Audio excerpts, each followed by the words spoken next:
I'm interviewing Pastor Andreas with Relentless Church. Do you agree to be video recorded for our interview? I sure do. Okay.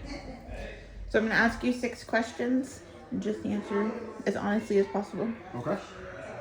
What are the most important qualities an effective leader should have? Communication is a great thing, is being able to communicate the needs. Another thing I think that's really important is you can't do everything by yourself. And so creating teams that you develop. But in developing means spending time with, communicating, having hard discussions. There's a lot that goes into leading people and being in leadership, but those are some of the strongest things, is communication and trusting in people and guiding people in the right things and in the right ways. What is the importance of trust in leadership? Trust is everything. Because if you can't trust your people, then you're never really going to commit to the purpose or the vision of what's going on.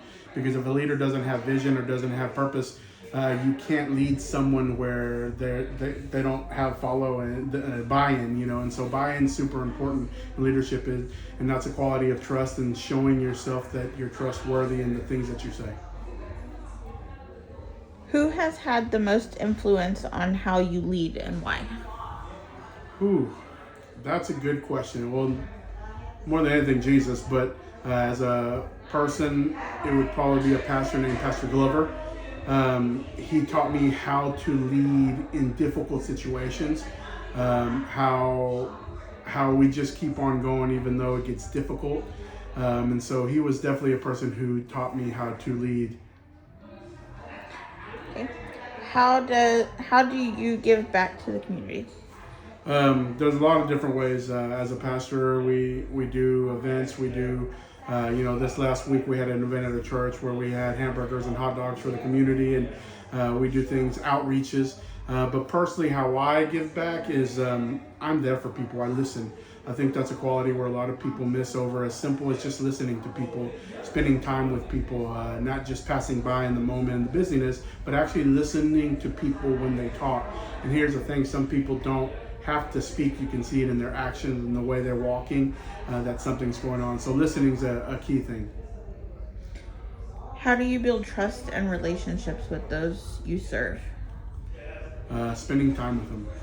In the pastor world, we say, a shepherd flocks his sheep, but here's the truth of it, is a shepherd smells like his sheep.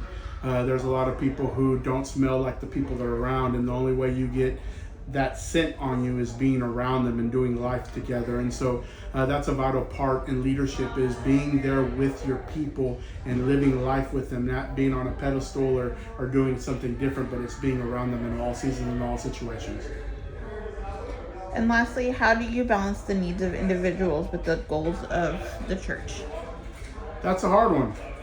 I've always said that my family comes first. I have one chance in my marriage. I have one chance in raising my kids right.